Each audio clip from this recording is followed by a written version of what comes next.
Today we're going to unbox my son's new bike. This one's called a Silverfox Volt Senior. They had a weekly deal, this was in it, and it was actually $54.99. Seems extremely well made, it's got all the safety features, 18 gears, and that's the price of a good second-hand bike probably, so very pleased. Okay, so the box is a little bit smaller than some. The main reason for that is because there's some assembly required. But as you can see here, the wheel obviously is separate, pedals obviously need to go on, and by the looks of things the front forks have also got to be fitted. See, it's all well packaged, so there's very little chance of anything being damaged in transit. Other things in the box were obviously a seat. This one's got a reflector fitted on the back, so that's going to go on somewhere. Not quite sure what that is, probably just packaging. This is the installation or assembly manual. Yep. It appears that it's all part of the Universal group. You see their bikes everywhere, and of course Muddy Fox as well. The invoice, as you can see there, $54.99. Absolute bargain as far as I'm concerned. And we got a box of presumably nuts and bolts, I guess. Probably some kind of tool to help assemble, but I'm already prepared with the socket set. Something else that was in the box, surprisingly, was one of these things. Yeah, it's a sports wrap bag. Here's the manual. This is very good. As you can see there, it conforms to all the British safety standards. Very good.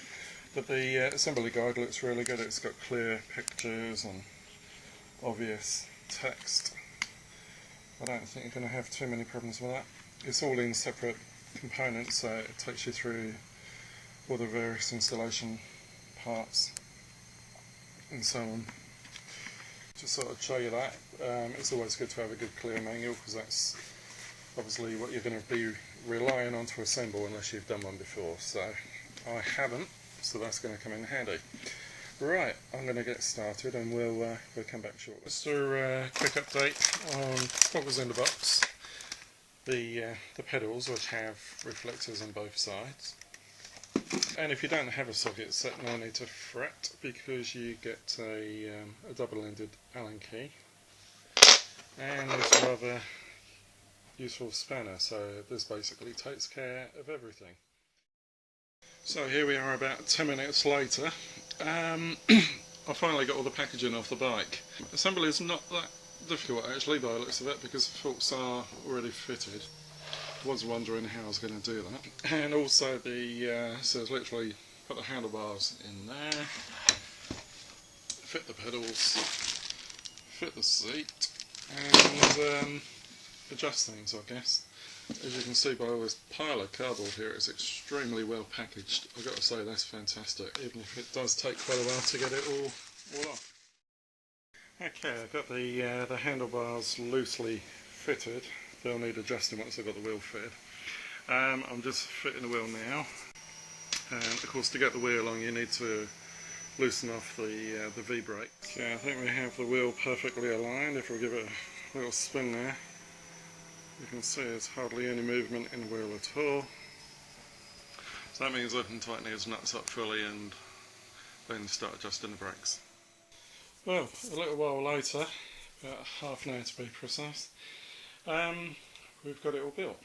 So just take you around a look at the bike. As I say, it's got 18 gears on this one.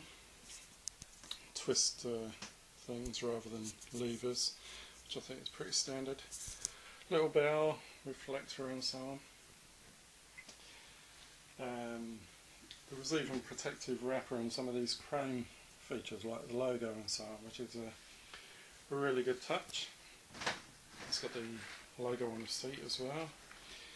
I've got to say, the seat is probably the one thing that on all cheaper bikes is not especially comfortable, but it's no better or worse than any others. Well, the pedals fitted and so on. I haven't sort of tweaked the brakes or anything as yet. I think I'll probably need to do the front ones at least. The back one seems to be okay. Then we'll set about checking out the gears. But I suppose the most important thing initially is to get the height right. So at the moment the seat's on the lowest setting, as is the handlebars. And then we'll take it from there. Okay, but impressions are extremely good, and of course it doesn't look too bad either. My son loves the colour, and of course it's also available in a smaller wheel size. So I think they do 24. Is the next one down. That's the Silverfox Volt dual suspension bike, and you can get this in Sports Direct for $89.99.